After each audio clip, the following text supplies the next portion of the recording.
Ngayong araw mga boy, nabasa ko nga pala itong comment na ang sabi, Kuya, i-runway mo naman outfit mo sa mall. Bale, ito nga pala yung comment dito sa vlog ko na ginawa ko itong trending na outfit na nagsuot nga dito si Kuya na taga ibang bansa ng palda. At ayun, inilakad daw, iginala niya nga pala yung kanyang outfit dito. Kaya naman siguro ganun nga pala yung tinutukoy nung nag-comment. At kaya nga rin ito nga at sinusuot ko na nga pala ulit dito yung ating outfit. Talagang hanggang ngayon nga pala hindi pa rin ako makapaniwala na pwede na pala ang mga lalaki na magsuot ng palda. Tapos sino mag-aakala na mas bagay pa pala ang palda sa mga lalaki, no? Dahil nakita nyo naman kahapon na sobrang angas nung aking suot. Bale, ito na nga pala sa mga punto na nga palang ito ay sinusuot ko na nga pala dito yung aking mga accessories. Tapos ngayon magdadagdag na nga rin pala ako ng kwintas. Para syempre mas maangas na nga yung ating mga tindigan dito, no? At then ito na nga pala at isinuot ko na nga rin pala dito yung ating jacket. Tapos tingnan nyo naman yan, grabe talaga namang sobrang angas na ng tindigan ko. Bali, may nagpairam nga lang din pala dito ng relo, kaya naman itong at sinuot ko na rin para pandagdag nga sa ating mga accessories. At last but not the least, ito nga palang shade na lalong magpapaangas sa atin ngayon. Ayan, okay na yan, kaya naman tara magpunta na tayo sa mall. Bali, kapag nga pala may outfit tayong ganito ay dapat ang mga kilos lang natin ay talagang malinis lang para nga mas maangas tingnan. At ayan, dito nga pala sa Maidan ay napatigil na muna rin kami kasi nga bibili muna kami dito na mangga.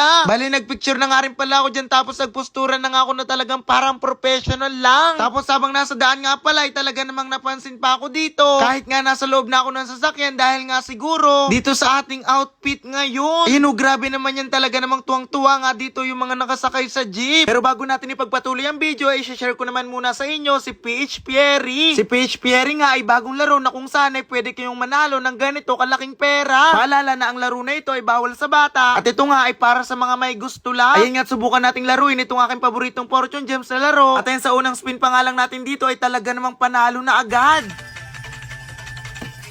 Ayan nga, sa unang spin pa lang natin dyan ay naka 400 agad tayo. Isa pa, try pa natin. Uy, grabe, 280 oh. Times ano pa? Times 2 pa. 280 times 2, grabe.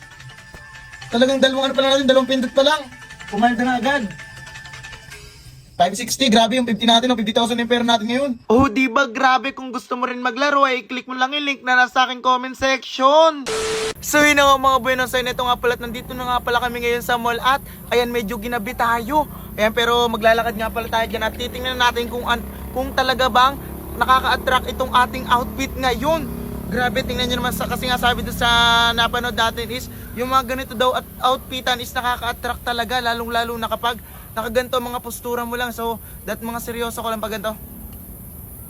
Yung gano'n lang. So dapat gano'n lang ang mga postura mo. So tara, pumunta na tayo dun sa mall at maglakad na tayo dun. Titingnan natin kung ano ba mga reaction talaga, kung ma-attract ba silang mga e-above dito. Talagang dala daw lahat ng e-above dito, no? Grabe, so tara na. So yun na nga, no? So eto nga pala, nagsimula na nga pala ako dito maglakad. Papunta nga dito sa entrance ng mall. Syempre yung mga lakad ko nga pala dito ay talaga namang dapat maangas lang para madala natin ng maayos yung ating outfit ngayon. At yan, sinuot ko na nga rin pala dito yung shades ko. Kasi isa nga daw tong shades na nagpapaangas lalo ng mga datingan ng isang lalaki. O kumbaga nga ay mas lalo ka nagiging attractive tingnan sa mga e-above. Na talaga namang hindi ka nga daw masisiro sa mga e-above, lalong-lalo na kapag ganito yung mga postura mo. At yan, sa sobrang angas nga pala ng outfit natin ngayon ay talaga namang nagpa-picture na nga itong si Kuya, na parang ngayon nga lang siguro si Kuya nakakita ng mga ganitong outfitan na maangas, no? Bali, totoo nga pala yung sabi nung napanood nating lalaki na taga-ibang bansa, na ang sabi nga niya kapag nagsuot daw tayo ng palda ay tayo na yung pinaka nakaka-attract na lalaki sa daan. Dahil kahit nga pala itong nagtitinda dito sa Sagu ay napapatitig, no? Tapos bali, dito na nga lang pala ay nagpipicture-picture nga lang pala ako. At ayun, talaga namang totoo nga na maraming titingin sa'yo kapag ganito nga yung mga outfitan mo. Kaya naman kung ikaw ay gusto mo maging attractive tingnan ay suotin mo na yung mga ganitong outfit. Bale, dito nga pala sa may babae, naglakad-lakad pa nga pala ako at talaga namang pinagtitingnan nga pala yung mga outfit natin dito, no? Kaya naman sigurado na magiging ganito na nga pala yung mga outfitan ko pamula ngayon. Dahil kahit hindi nga pala ako mahilig sa mga outfitan ay talaga namang napansin ko na sobrang angas ko na. Ayan na nga, at magpicture lang din tayo dito malapit kay Jollibee para naman mas maging maangas lalo tayo kasi nga katabi na natin dito si Jollibee, no? Abay, kahit nga pala itong nakaupo dito sa may Jollibee, napapatingin sa atin. Kasi ang ibig sabihin lang daw nun ay attractive na tayong tingnan. At ayun, halos nalibot ko na nga pala ang buong mall. Kaya naman ito nga, tingnan nyo na lang yung mga picture.